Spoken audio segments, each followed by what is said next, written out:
ఈ వారం థియేటర్లో ఓటీటీ ప్లాట్ఫామ్లో రిలీజ్ అయ్యే సినిమాలు ఏంటనేది ఈ వీడియోలో తెలుసుకుందాం. ఈ లోపల వీడియోని అయితే లైక్ చేసి ఛానల్ని సబ్స్క్రైబ్ చేసుకోకపోతే సబ్స్క్రైబ్ కూడా చేసుకోండి. ముందుగా ఈ వారం థియేటర్లో రిలీజ్ అయ్యే సినిమాల విషయానికి వస్తే విరాజ్, సుహాస్, కార్తీక్ రత్నం మెయిన్ లీడ్గా చేసిన శ్రీరంగనీతులు అనే సినిమా ఈ వారం అంటే మార్చి 11 నుంచి థియేటర్స్లో రిలీజ్ అవుతుంది. రెండోది అంజలి మెయిన్ లీడ్గా చేసిన గీతాంజలి మళ్ళీ వచ్చిందనే సినిమా కూడా ఈ వారం ఏప్రిల్ 11 నుంచి థియేటర్స్ రిలీజ్ అవుతుంది. ఇంకా మూడోది విజయ్ ఆంటోనీ గారు మెయిన్ లీడ్గా చేసిన లవ్ గురు సినిమా కూడా ఏప్రిల్ 11 నుంచి థియేటర్స్ రిలీజ్ అవుతుంది. ఇక ఈ సినిమాని తెలుగులో అయితే మైత్రి మూవీ మేకర్స్ వారు రిలీజ్ చేస్తున్నారు. ఇంకా నాలుగోది జేవి ప్రకాష్, ఐశ్వర్య రాజేష్ మెయిన్ లీడ్గా చేసిన డియర్ అనే సినిమా కూడా ఏప్రిల్ 12 నుంచి థియేటర్స్ లో తెలుగులో రిలీజ్ అవుతుంది. ఇంక ఈ సినిమా ట్రైలర్ కి నాగ చైతన్య గారు వాయిస్ ఓవర్ ఇచ్చారు. అలాగే రిలీజ్ ఈవెంట్ కూడా బాగానే చేస్తున్నారు. ఇంకా ఐదోది బడే మియా చోటే మియాన్ అనే సినిమా ఏప్రిల్ 10 నుంచి తెలుగులో కూడా రిలీజ్ అవుతుంది.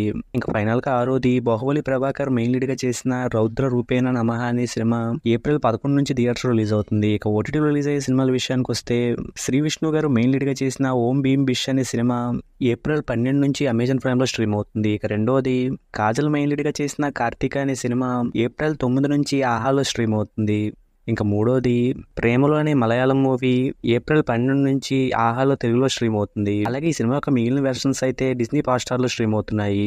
ఇంకా మూడోది శర్మ అండ్ అంబానీ అనే టైటిల్ తో ఉన్న ఒక సినిమా ఈటీవీ విన్లో ఏప్రిల్ 11 నుంచి స్ట్రీమ్ అవుతుంది. నాలుగోది విశ్వక్షేణ్ మెయిన్ లీడ్ గా చేసిన గామి సినిమా ఏప్రిల్ 12 నుంచి G5 లో స్ట్రీమ్ అవుతుంది. ఇక ఇప్పటివరకు అయితే ఈ సినిమాలు ఓటీటీలోను థియేటర్స్ లో రిలీజ్ అవడానికి రెడీగా ఉన్నాయి. ఇవి కాకుండా ఇంకేమైనా సినిమాలు వచ్చి చేరతాయేమో చూడాలి. ఇక వీడియోకి వచ్చేసే ముందు వీడియోని లైక్ చేసి ఛానల్ ని సబ్స్క్రైబ్ చేసుకోకపోతే సబ్స్క్రైబ్ కూడా చేసుకోండి.